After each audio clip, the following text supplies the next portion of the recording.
And today we're going to talk about this topic of collaborations and whether your collaborations are painful, proficient, or pivotal in your academic career. So let me get started straight away. I'm going to very briefly recap on the philosophy of our series and talk about today's topic in a little bit of depth. And then I'm absolutely delighted to welcome as our panel members today two wonderful Australian Research Council Laureate Fellows, Sara Dolnicar first and Tamara Davis second, and I'll introduce those guys to you a bit later. As Sana's just said, you can submit your questions via Slido there, and do feel free to go onto our Facebook, which is members only, and share anything you like, basically. And there's a little bit of housekeeping there that I think you're probably all up to date with. So let me kick off with what this series is about. And those of you who've been with us for all five have heard this before. We have a Women in Research website that you can go to, and you can see there all the past series webinars that we've run. The most recent one was on assertiveness. And there, I think we had our record attendance. It's obviously a very important topic for our women researchers. So anyone who missed that or any of them, please go back to our website and enjoy those previous sessions. The philosophy of this series is about learning and reflecting, taking that little bit of time to spend on ourselves and thinking about what we can do to help ourselves individually, but also to help ourselves collectively as a group of women. As I've said multiple times now in this series, this is not about saying the responsibility for change entirely lies with women. That is not the case.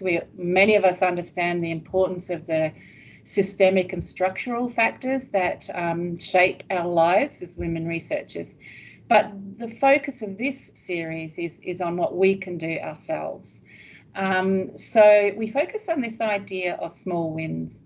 And you can look back on the previous webinars if you want a bit more theory about that. But the basic idea is we're all super busy, overloaded, most of us. So what can we do which is small or a tiny thing, but we do it every day or we do it regularly? And then actually, if we do that, we can really create large change over time. And I've put there Newton's first law of motion. An object at rest stays at rest, and an object in motion stays in motion.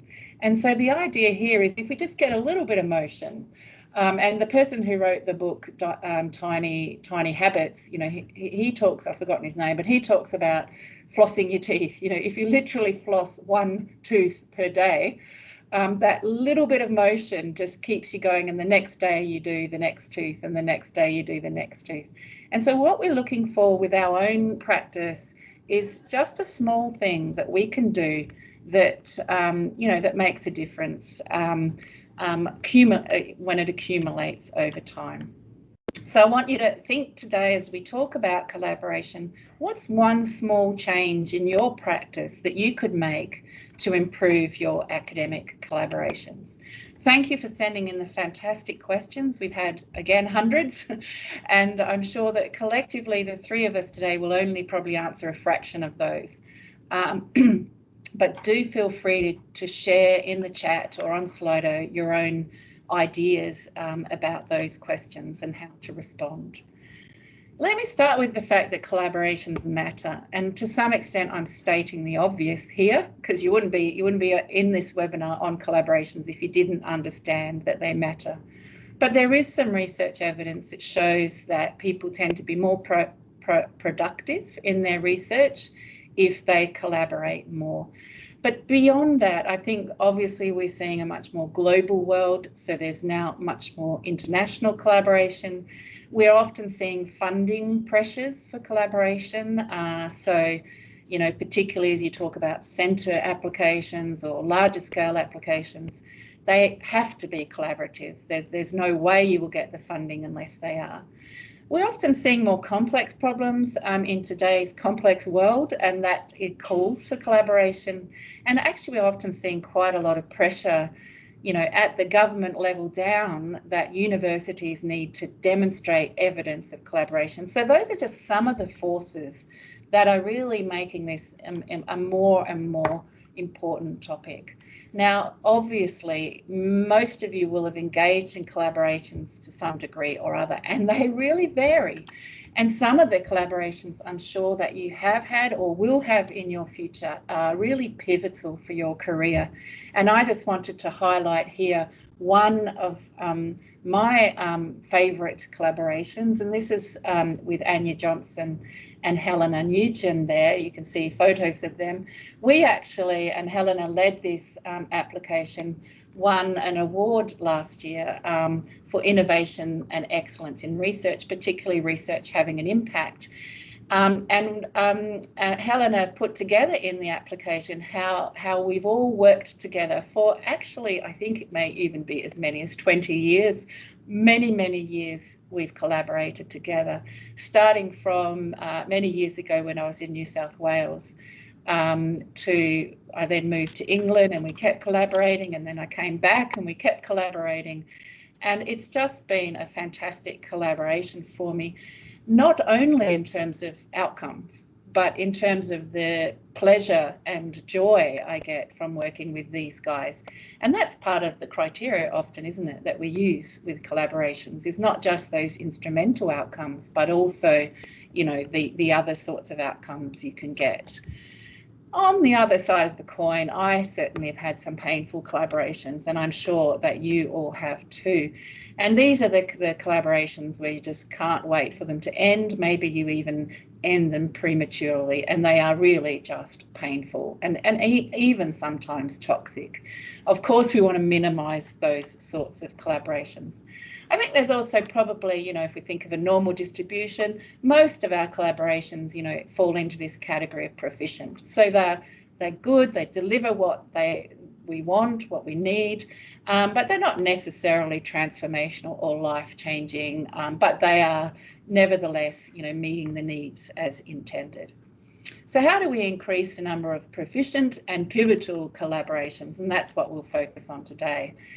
There's an article here that identified the criteria that researchers use when they assess, is it a good collaboration? And I think this is quite useful to look at. So are you involved in cutting edge, interesting science or social science or arts or whatever it is that you're doing? Is it interesting? Is it something that you're finding resonates with you? Is it well led? Is there good scientific practice? When you work and collaborate with people, you know, you get to see very close hand how they engage in their practice. And is it good quality practice? Or, you know, is it a bit dodgy, which creates some real issues, because how do you handle that? You don't want to be associated in any way with dodgy behaviour or science. Capacity building, often it's about learning collaboration. That, you know, if I think about my big sources of learning over the years, I'd say one is being a journal reviewer and editor, and the other is collaboration, actually, is really where I've learnt, and so on. Another criteria is just that, you know, that you get on well and you respect each other's needs and interests and agendas, and that you can discuss and you have trust and confidence and a sense of fairness, and I'll come to those a little bit more later. But before I go too much further, I want to just acknowledge that academic collaborations are extremely diverse. And by the way, there's also industry collaboration, but just because time is short, I'm going to just keep to academic collaborations today, and maybe we'll have, if it's of interest to people, we'll have a industry-oriented session another day. But, you know, the collaborations vary in terms of, are you collaborating on an industry project? Are you collaborating on a lab project? Is it a writing collaboration? Is it a data collection collaboration? Is it one discipline or many? Is it one nation or is it international? Is it people that are all located together or dispersed? Is it voluntary or forced? And you might think, what's a forced collaboration? Surely we as academics don't have to do them. Well, occasionally we do. How many collaborators are there? That should be collaborators, not collaborations.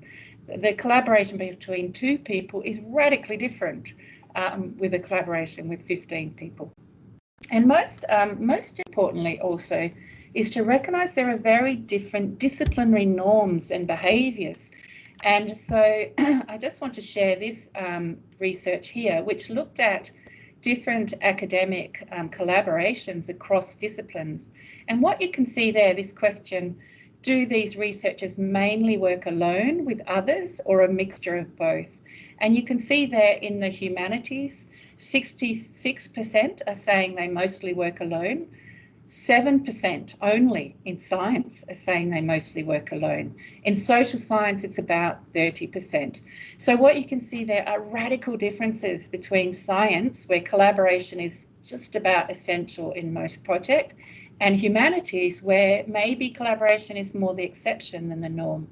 So I do just want to put that right up front, because I'm a social scientist, so I fit into that category there where it's a little bit more mixed. And I do recognise that there are these very different norms across disciplines. But how do we achieve success? And I'm sharing here a little model by Lisa Sargent and Leanne Walters, just a fairly simple model.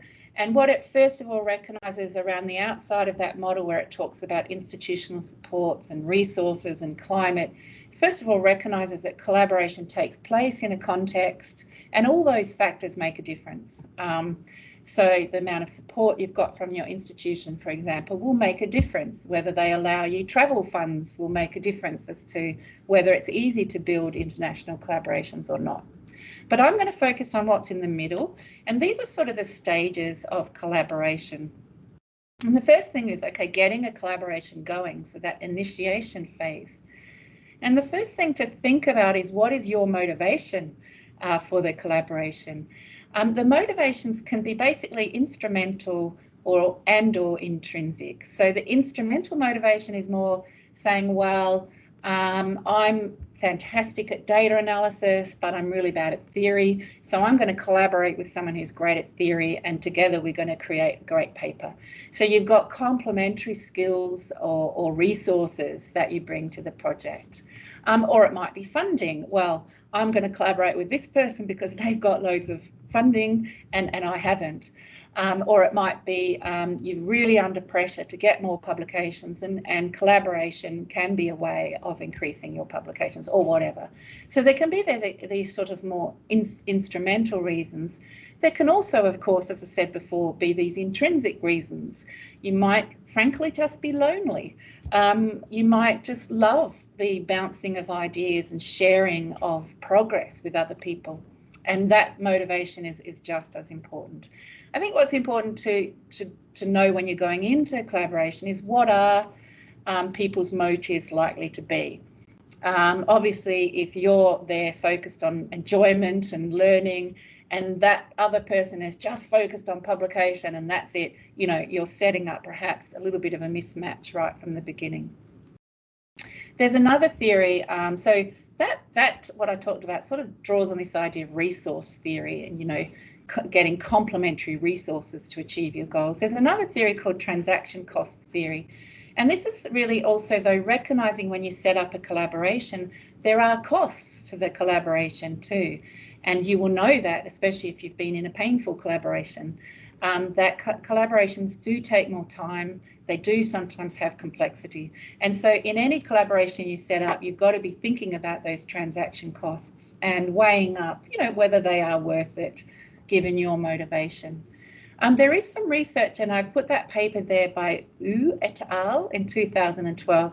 They did some research on international collaboration, and I noticed a few of you put questions about international collaboration, so you might enjoy having a look at that paper. One of the things that they found was that people felt their collaborations were more successful when the members of the collaboration had deep level similarity. And by that, we mean that it's not about surface level similarity, would be like you all look the same or something, so sort of surface, but it's more about deep level similarity. So sort of your underpinning goals and interests and styles are similar. So again, that's something to take into account. Now, I don't think if somebody's got a different style to you, I actually don't think that's a reason not to work together. I do think it's a reason just to be quite conscious about that, and maybe even to discuss that, because if you don't bring it to the surface, if it remains deep but dissimilar, then it can sometimes get in the way. So I think sometimes surfacing those things can help. So you've got the project going, then you've got to clarify things like, and one of the most important things, of course, is what are your goals? What are you trying to achieve? And that sounds so obvious, but a lot of times, you know, and I've been guilty of this myself, I launch into a collaboration because I like the people and I really love their work, but we haven't really got a goal. And then, you know, you can find that it fades away and doesn't really ever get going. It's also important to obviously think about scope and roles is important. Some of you were asking questions about, you know, is it okay if I'm a collaborator with a chief investigator who does nothing more than provides the funding? Well, that would be a role where that person is a sponsor almost of the research. So they've put in place all the resources and the infrastructure and created the opportunity for that research to happen. That's a very different role to a role of a colleague or a role of a mentor where you're working with a senior person, but they're actively coaching you in the activities and so on. And that's a very different role again to the apprentice role where you're the one sort of learning off more senior people or people. And all of those roles are completely legitimate. Again, it's just worth thinking about what sort of role do you have in that collaboration.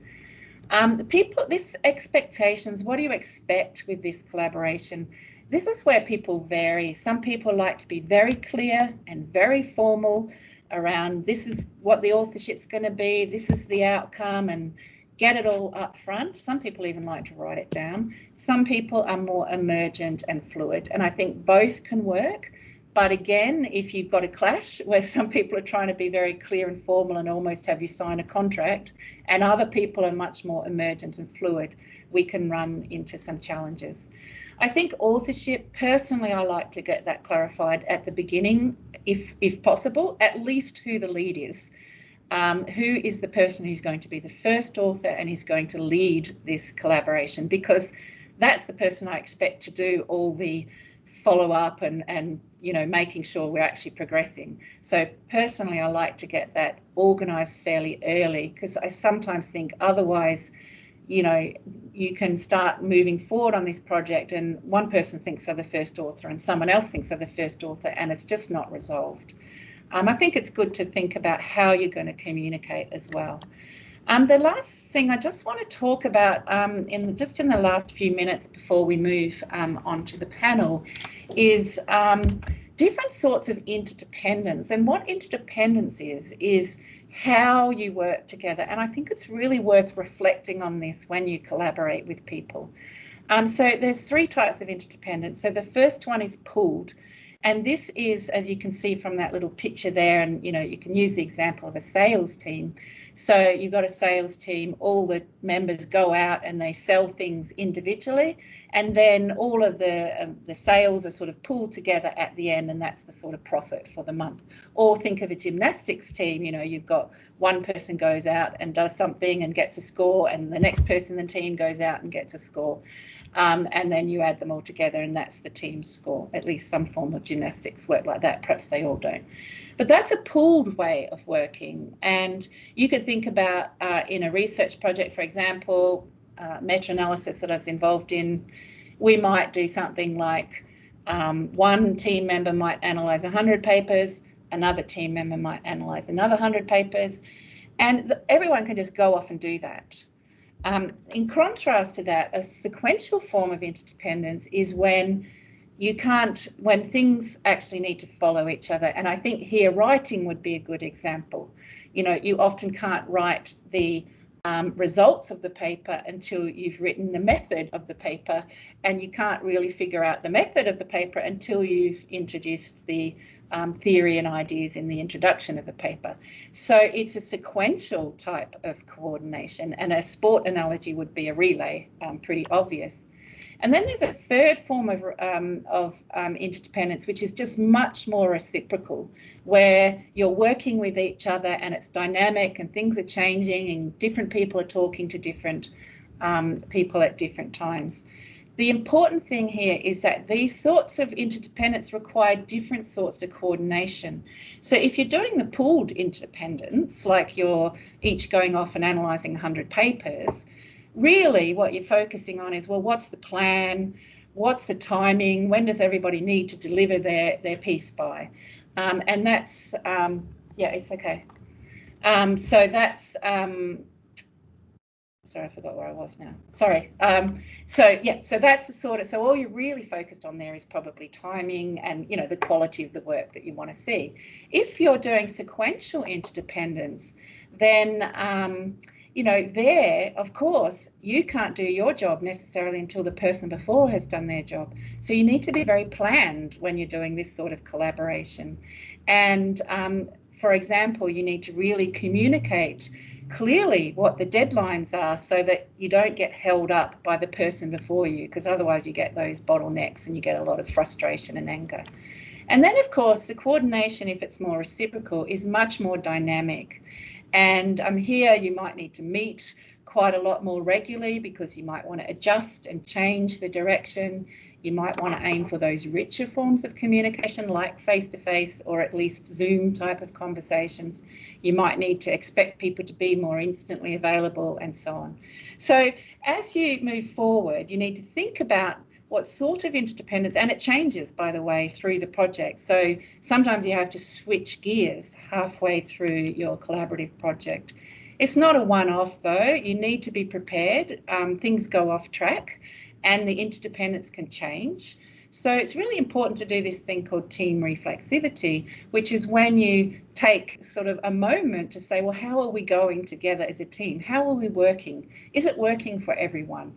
And actually a lot of research showing that that little moment, those little moments of reflecting on how are we working together can be very powerful.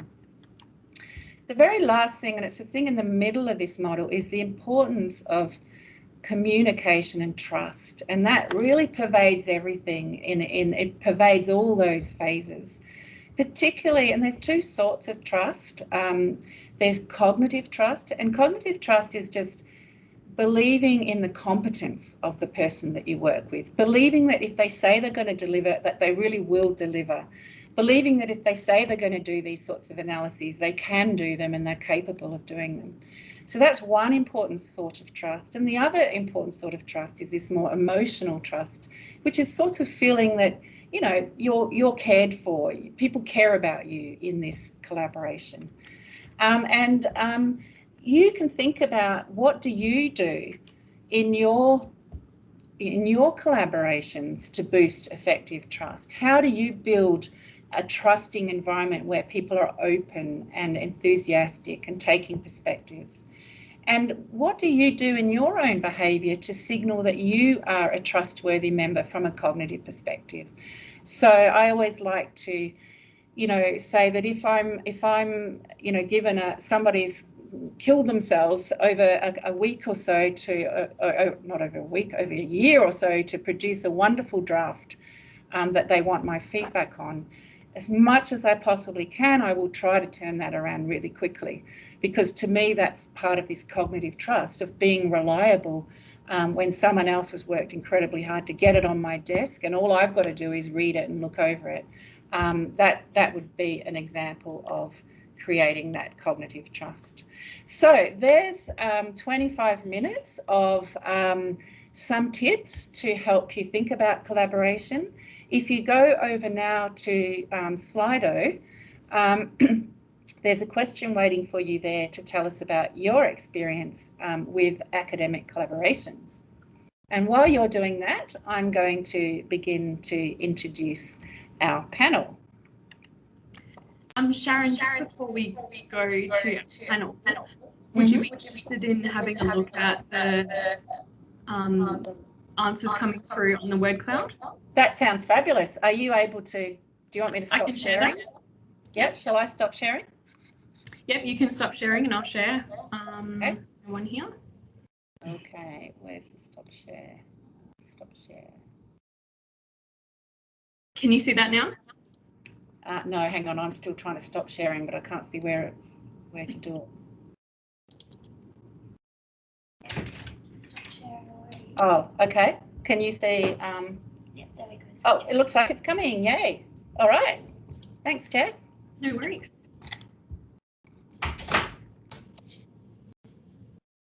Do you want to just describe it, Jess? Yeah, I was just having a look at the sorts of words that were coming through. I've, of course, been having a look at the questions that were submitted before the webinar today, and we had a lot of similar kinds of words in the questions, like mixed, challenging, those sorts of things. So I think we'll have a few questions from the audience about collaborations that maybe are not working perfectly. So our panel can probably prepare for some of those. So we're seeing a lot of mixed basically being the biggest, and challenging being the biggest word on the word cloud at the moment, but also some positive ones: interesting, productive, rewarding, worthwhile, energizing, stimulating. So it looks like people have, of course, a range of experiences. That's fantastic, Jess. And I think that those people that are having those great experiences, it would be great if they shared their tips either on the chat or on the Slido. So yeah, fantastic. Great. So are we now back to looking at my screen? Yes, I can see your screen again. I think you just need to play. Yep, there we go. Okay. So, well, thanks so much, Jess. That's a perfect introduction now to hearing from our panel. And first up, we're going to have Sara Dolnicar, who is from the University of Queensland. And she's a Laureate Fellow, and you can see there a description of her research, which is in the area of tourism, and focused on developing theory that explains, predicts, and elicits pro-environmental conduct in pleasure-focused settings like tourism. It sounds really, really important. So we'll hear from Sara first, and then we'll hear from Professor Tamara Davis, who's also a fellow, Laureate Fellow.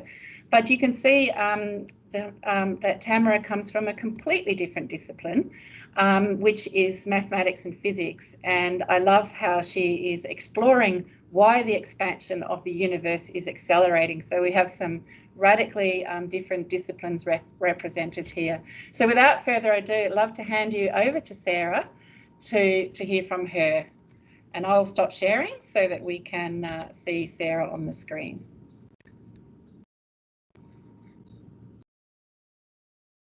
Sara, are you there? She doesn't seem to be there. She is there. Hi, Sara. Tamara, are you there? Can you hear me? Yep, I can hear you. I can Sara, can you go for it then? You start with your presentation if you don't mind. She's muted. Yep. And you're on mute. That's better. All right, sounds good. So now I just lost my... Perfect. We can All hear right, so I saw the word cloud just a second ago, and that was quite interesting because challenging just stood out, and I thought, oh, it's so not the case for me at all. It doesn't reflect my experiences. For me, it's very much on the rewarding side. So for me, the best ideas I ever had, the most exciting research I ever did was always in collaborations. And actually, the other interesting thing is that actually the word I was mentioned is normal. When I was listening to Sharon, I thought, actually, I don't remember right now work that I'm doing alone. Someone's always somehow involved with my work. So it's just become the normal mode of operation for me, really.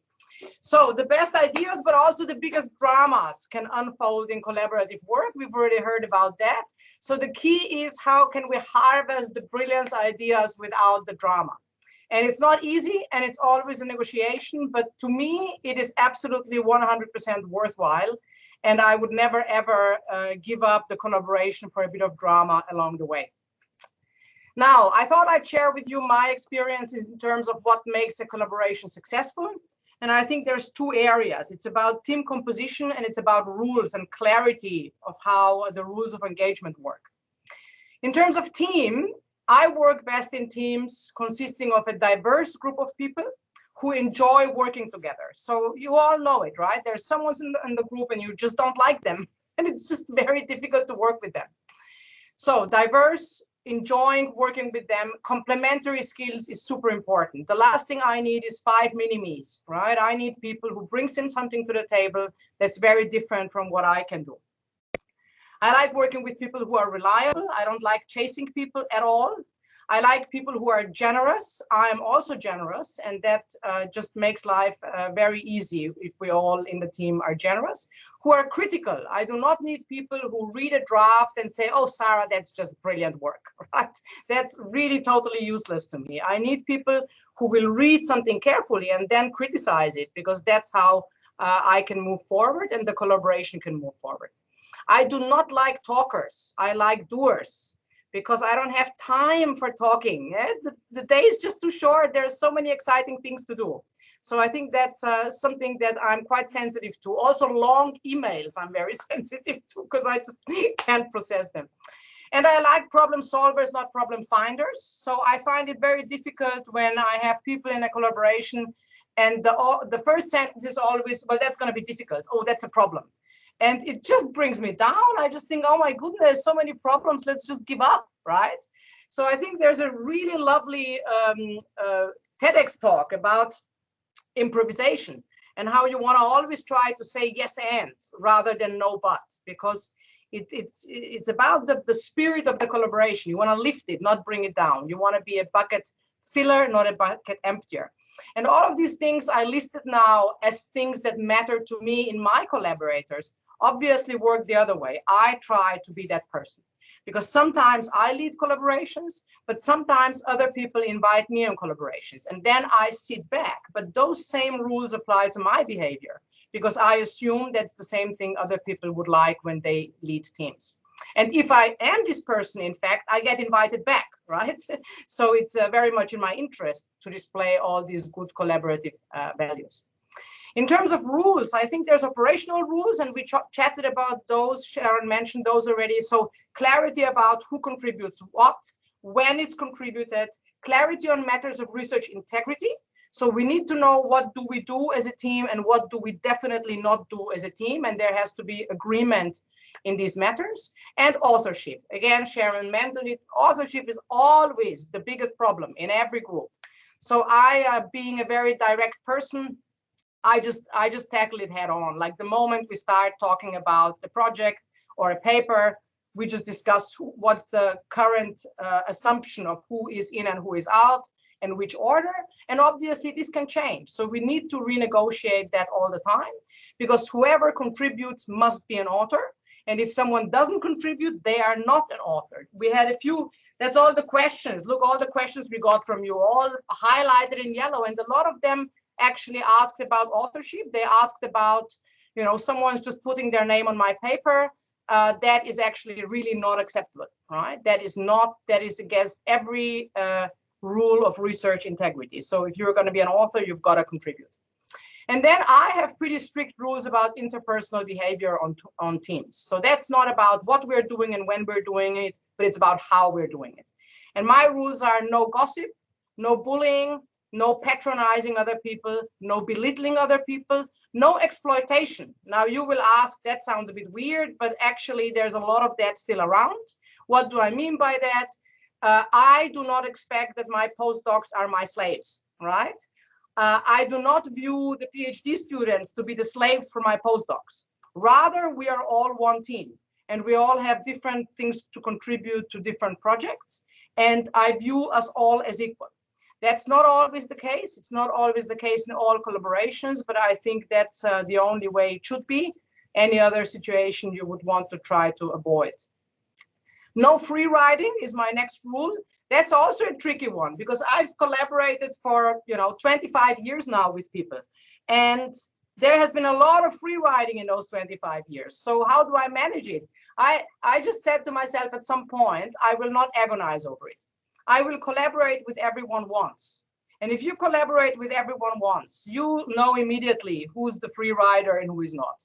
So those who I collaborate once and I feel it was an uneven distribution or it just didn't work out, that's the end of it. Doesn't mean we can't be friends and have a drink, but just means that's very unlikely to lead to another collaboration in future. But importantly, I don't agonize. So if I would be counting over the years how often I did more or someone else did more, that's just wasting my emotional energy, to be honest. And finally, for my interpersonal rules is no stealing ideas. And I think that is actually the number one rule. So the beauty in collaboration is that you're in a room with people and everyone has this brilliant brain that works slightly different and has different knowledge and experience. And someone says something and it fires the brain of someone else and the ideas just fly around the room, right? And that's only possible in a culture where there's a mutual understanding that those ideas are very valuable and they are not to be stolen and they are not to be shared around to other people.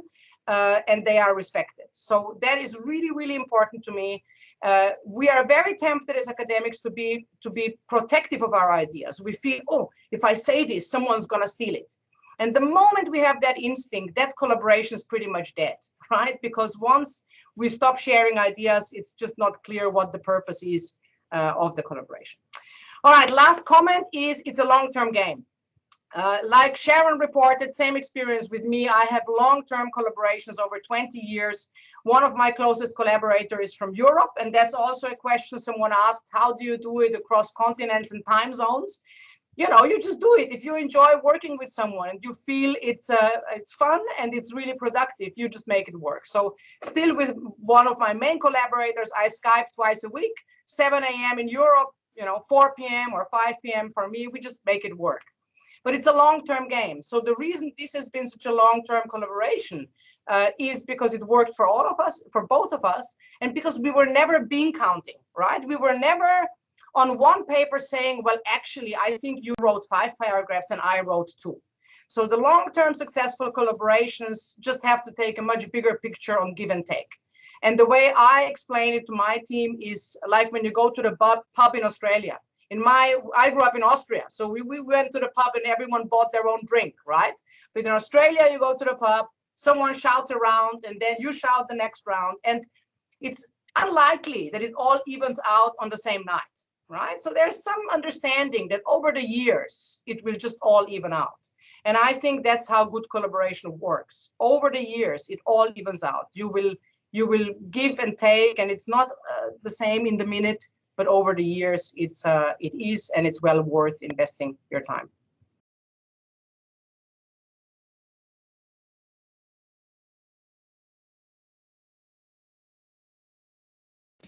Oh, sorry, I'm just trying to unmute. Thank you so much, Sara. That was so many nuggets of gold in what you just said. Really appreciate that. And I like how at the beginning you positioned, actually you gave a great example of that affective trust and the cognitive trust. So you talked about, and the affective trust is things like liking someone, feeling that they're generous and you're generous, feeling that they're positive and open-minded. That's all about that affective trust and caring for the people in the room. And then you also talked about, though, that cognitive side, which is you want people who are reliable, and for you want problem solvers who are critical, who've got things to contribute. So those two sides of the coin coming together. So I loved how you said that. And the other thing I really like is this idea that it's a long-term game, and your concept that you'll collaborate with everyone once. And not sweat too much if it doesn't work. And, that's something I've personally learned over many years.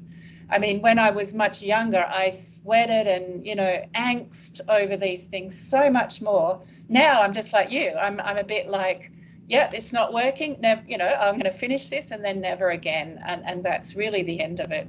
So thank you so much. Jess, is there a question that's come through for Sara that you want to pose? And you'll just need to unmute yourself. Thank you, Sharon. There have been lots of questions coming through, especially from the ones that were submitted, which I think, Sara, I think you were waving around and had some highlighted.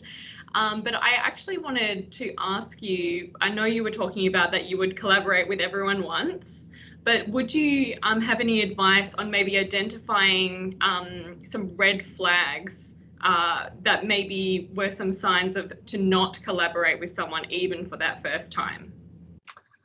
Yeah, I think I haven't thought about that, but yes, there are red flags. So you would meet someone for the first time, and the way they will communicate with you, the way they will present or not present an idea, the clarity of their thinking, what they feel they can contribute, gives you a really good sense if it's going to work, All right. So I do think it's a bit like when you look for PhD students. I don't know how you guys do that, but in my case, I will always try to have a bit of time working with them. You know, a month or two where I pay them as a research assistant, and we get to know each other very well, and we can figure out really well if that's likely to work or not. So I think it is just about spending that little bit of time together to assess whether you're on the same page. I think that's very wise as well. And I definitely think having that time together to suss out whether you have any sort of, I don't know, shared values, or if you have those complementary skills that you were talking about as well. Sharon, do I have a time for another one? Or? Yeah, one quick one. And that'd be great. Okay, I think this one would be good because I did see that we had a lot of questions from ECR, so early career researchers coming through. And one that was sort of common, or a theme that was common, was how do you deal with conflict when you are the junior in the collaboration? Well, that is a very good question. There's no simple answer. I need another 5 to 8 minutes now. No, I think actually, sadly, I don't have the perfect solution, but you need to learn really early on to not swallow that, but to speak out. You have just got to learn it, because if you're going to be in this business, you're going to have conflict all the time. And if you don't learn how to politely and respectfully raise concerns about what might be happening or something you dislike, this will be difficult for the entire career. So you might as well learn it. I know that's difficult, but it's just no other way of doing it. So I would encourage my team members, and conflicts happen all the time, I would encourage them to think about what's really happening here, and actually try, if possible, to not address it with me, but to address it with where the conflict is happening, to try to understand why it's happening and address it with the person with whom it's happening. 90% of the time, there's no conflict. It's just a misunderstanding, but it can't possibly be resolved if everyone's sitting behind closed doors in their rooms, you know, worrying what A said and B said and why D didn't say this, you know. Best to just talk directly and sort it out. It's just a waste of time to spend emotional energy on it. Thank you, Sara. And I think that perfectly is consistent with the messages that we talked about in our last session on assertiveness and the importance of speaking up and raising your voice, but sometimes paying attention to how you do that and doing it in a very constructive way. So I think that's great advice. And now let's turn to our next laureate. So we have Professor Tamara Davis up next, and she will share her thoughts and have a few questions, and then we'll have some questions to the whole panel. Awesome, thanks very much. Really interesting advice from what we've seen already. Hi everyone, I'm Tamara. So I'm an astrophysicist, and collaboration has been a really key part of my career. I think of my over 100 papers, I've written one single author paper ever. And I've previously helped lead a Centre of Excellence, and at the moment I'm leading a collaboration called the Australian Dark Energy Survey, as well as helping manage the International Dark Energy Survey, which has now almost 500 researchers basically on every continent, including people using telescopes in Antarctica. As a physicist, I really liked that we started with Newton's first law of motion, and also talking about that, you know, the small things you can do.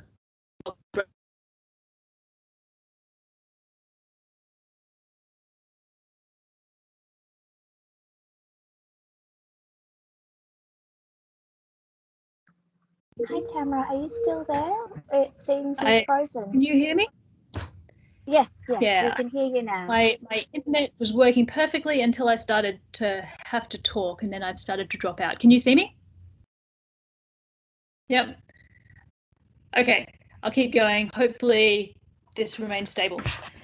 Okay, so rather than telling you about how to manage a big collaboration or something, I thought it might be more interesting to tell you my story of how I got to doing here, because I noticed a lot of people were asking, how do I get into collaborations? And so I thought I'd tell you the little things I learned about collaborating along the way. So my first collaboration started by chance. A famous researcher came to and gave a talk at our uni, and my PhD supervisor convinced me to show him the paper that I'd been working on. So I very shyly printed out a draft of my paper and I showed it to him after the talk, very nervous. I didn't hear back for a couple of weeks, but then I got an excited email saying, I just read your paper. It answers a question I've been wondering about for like 20 years. Would you like to collaborate on this? So I then diverted my research, and that became the second part of my PhD. And so my takeaways from that was I learned, bring something to the table, have something to offer in the collaboration, and don't be shy to show people what you've done. And if you get opportunities, jump on them, because that ended up being really important for me. Then towards the end of my PhD, I went to a conference down in Canberra, and I was really engaged in this conference, asking lots of questions. I gave a talk, and at the barbecue at the end, over a beer, one of the professors there was like, "So, what are you doing when you finish your PhD?" And long story short, he basically offered me a job, sort of almost right then and there. And that's how I ended up starting to work with Brian Schmidt at ANU and Saul Perlmutter at Berkeley, who would go on later to share the Nobel Prize. So that was a handy connection to make, which was basically because I asked questions at a conference. And so my takeaway from that was be visible. I wouldn't have gotten that opportunity if I hadn't been fully engaged in that conference, asking questions and genuinely interested in other people's research. And that was when I really started working in big collaborations. My first one was helping to design a space telescope for NASA. So I was a very small fish in a big pond, and I managed to make a mark without even realizing. I noticed something that needed doing for the project, which was like a critical piece of the telescope, but it was pretty boring and mundane to actually do. And I could just see that no one was actually doing it. So I asked the leaders, "Hey, do you want me to take a stab at this?" They were like, "Sure, if you think you can do it, go for it." So I took a month, wrote my recommendation, and they were ridiculously impressed by this, which I didn't expect. Because it turns out that many young researchers sort of, just work on the project they've been assigned to without noticing when a gap is there or feeling like they have the right to go and help fill that gap or helping fill the needs of the collaboration. So that was my thing where I sort of learned that taking initiative is really important. So I went on to a whole bunch of other things, but 10 years later, I had the opportunity to start a new collaboration with some of the same people. They had this enormous project about to start, which was the Dark Energy Survey. And some collaborators and I in Australia proposed to supply some complementary data from our Australian telescope in exchange for joining the collaboration. And again, a long story, but we're now full members of that survey, and that's been a super productive survey with like 50 papers and dozens of students and postdoc projects over the course of 7 years. And this is what you others were talking about with the long game. The reason that we were able to do that and negotiate a really huge amount of telescope access for the small amount that we were offering was because of that foundation of trust and respect that had been laid down over more than a decade. And so I was thinking from there, you're building for the long term. So, and if you always do your best, even at the mundane tasks that you might otherwise think are below you, you never know where that would take you. So my last story was in between those two things. I was in a collaboration of about 30 people, which I joined halfway through the project. And most of the big papers that were to come out were already reserved for other students and postdocs who'd been there longer than me. So it wasn't obvious how I could find a niche where I'd have an impact. But what I did notice was a project on the periphery, one that could use the same data, but to test something completely new, which was some non-standard theories of gravity. And that ended up being one of the 3 core papers to come out of the 6-year collaboration, and really was what sort of ended up making my name in the field. For a while, it was like one of the most highly cited papers of that year in astrophysics. And that all came out because I couldn't do the main purpose of the collaboration. So my takeaway from that was be innovative. In a collaboration, it's important not to sort of try and barge over or steal anyone else's work or whatever, but find what you can do to complement it. That was my thing. So my takeaways from those stories were bring something to the table, be visible, take initiative, do your best at everything, even if it's small, and be innovative. And the last couple of points I'd add for successful collaborations is communicate well and often. Number 1, communicate. Be generous with your expertise. Don't necessarily expect recognition, but if you become known as the person with the expertise, collaborations will come to you, and so will the recognition. Concentrate on the science or the research as opposed to the papers or politics. If you have a difficult decision to make, answer it based on what will benefit the science. That's usually a really good guide. And finally, a couple of things. Pay attention to what benefits others in the group rather than just yourself, and to what motivates others. If you're working with students, check that they're getting what they need from the project. Be reliable has already been mentioned, And last one was, don't take offense easily. My mum had a saying, which was, don't blame on malice what can perfectly well be explained by stupidity. But you can explain, like reverse, like take out stupidity and put oversight or lack of time or forgetfulness or naivety or whatever. Most people working in research are really decent people, but are also very stressed and not necessarily trained in management, and they're doing their best. So be forgiving to an extent, you know, and communicate clearly if you've been aggrieved, but just don't easily take offense. That will be better for you in the long run. So that's it. Collaborations, I think, can be excellent and fun and really productive. It's all about understanding the people around you have all the sort of humans with foibles. And we'll get to some more tips and tricks for in the question time, I think. Thank you so much, Tamara. And I think your last point about, don't take offense really connects with what Sara was saying, which is if you feel like there's a conflict, raise it. Because so many times it's just a small misunderstanding, or someone assumes that you were putting them down when in fact, your mind was just completely somewhere else, or, So if you raise it, you get the opportunity to clear that up before it festers and becomes a problem. So I think there's real synergy. And I have to say, I do research on this topic of proactivity, which is about, using your initiative and being innovative. And you are just a perfect model of that with all those examples you gave. With the sort of running through them was your willingness to speak up with an idea, or find something new and innovative, or push a little bit harder on something that looks interesting. And so that's so powerful and such a useful lesson, not just for collaboration, but actually for success as an academic. So thank you so much. And I think Jess is probably going to hit you up with a question. Jess, over to you. Yes, I definitely am. I thought, just being mindful of time, Tamara, I'd love to ask you some questions, and then we'll open it up to the panel. And I know you and I, Tamara, were talking a little bit about how there was this theme running through the questions of, what do you do when things go wrong, or when people, don't act ideally, how we would like them to be acting. So what I would like to do is sort of save those questions for the panel, because I think everyone has some really good input for that.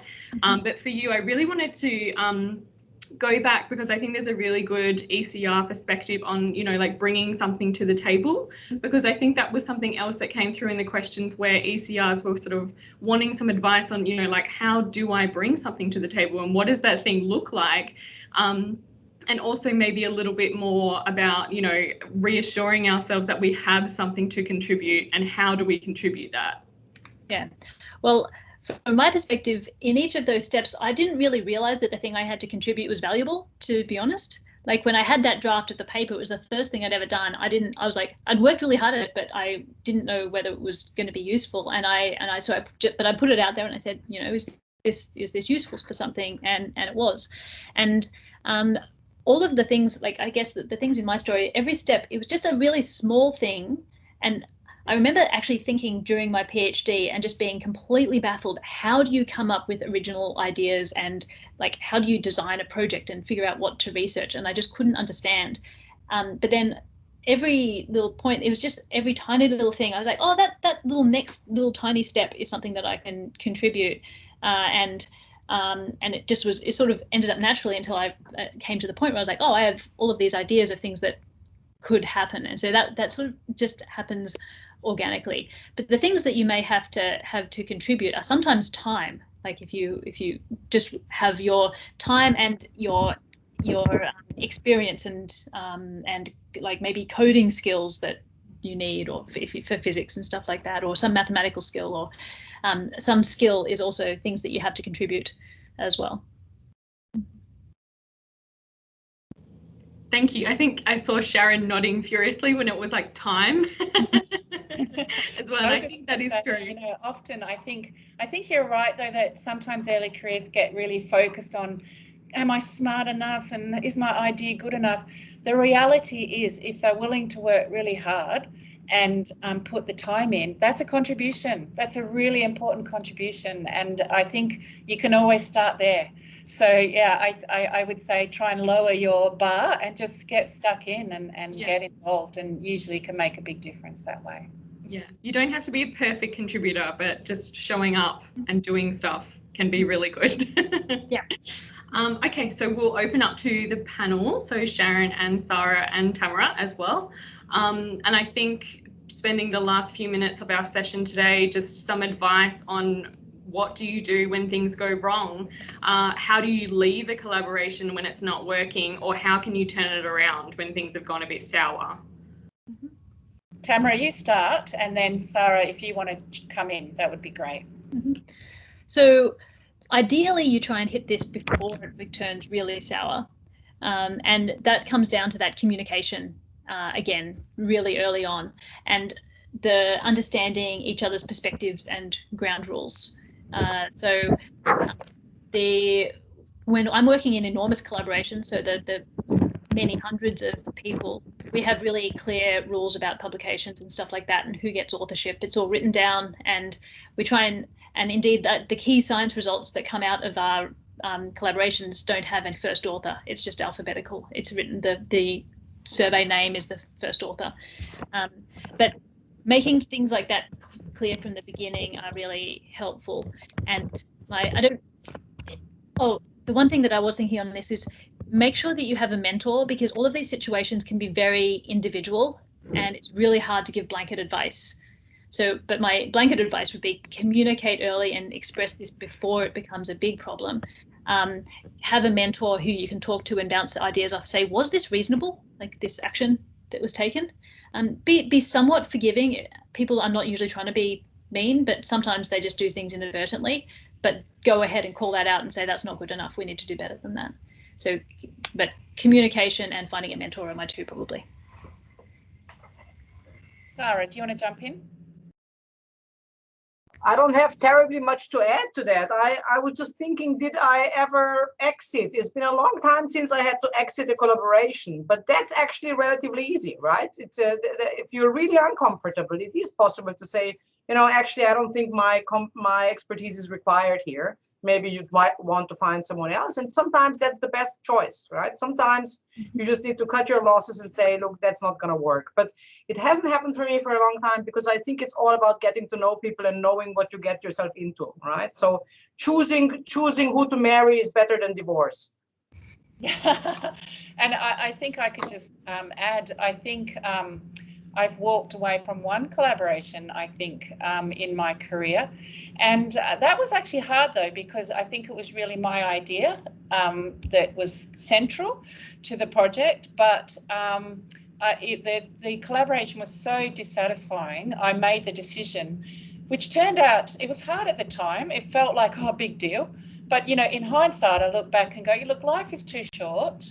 To some extent, ideas are cheap. And what I mean by that is, you know, ideas are no good unless they're implemented. And honestly, I don't think that paper ever materialized anyway. So, you know, it's hard. It can be hard to walk away, but it can also be incredibly liberating. So if it's really that bad, and you've done all those great things that Tamara and Sara suggested, yeah, sometimes walk away. And Jess, I think we've literally got 1 minute left. So I'm going to take over and use that 1 minute just to, first of all, thank Tamara and Sara so much for your insights. I can see from the chat how much people have been enjoying hearing from you. So thank you so much. We know how precious your time is, so we appreciate it. Thank you to Jess and Sana and Isabel. You can see Jess, but Sana and Isabel are behind the scenes. And finally, thank you to all of those lovely names I can see down the bottom. Thank you for coming. Please come to our next one. I don't know what it's going to be on yet. We will let you know. And please share with your friends. If you're finding this interesting, share with your friends, because we're trying to build a community of people who can learn from each other and support each other in this very challenging journey of being an academic. So thank you all so much, and I very much look forward to the next one. Thanks, everyone. Bye. Bye. Thank you. Thanks so much, everyone. Have a good day. Don't forget, we also have a Facebook group where if you haven't joined already, do check that out. We will continue the conversation there.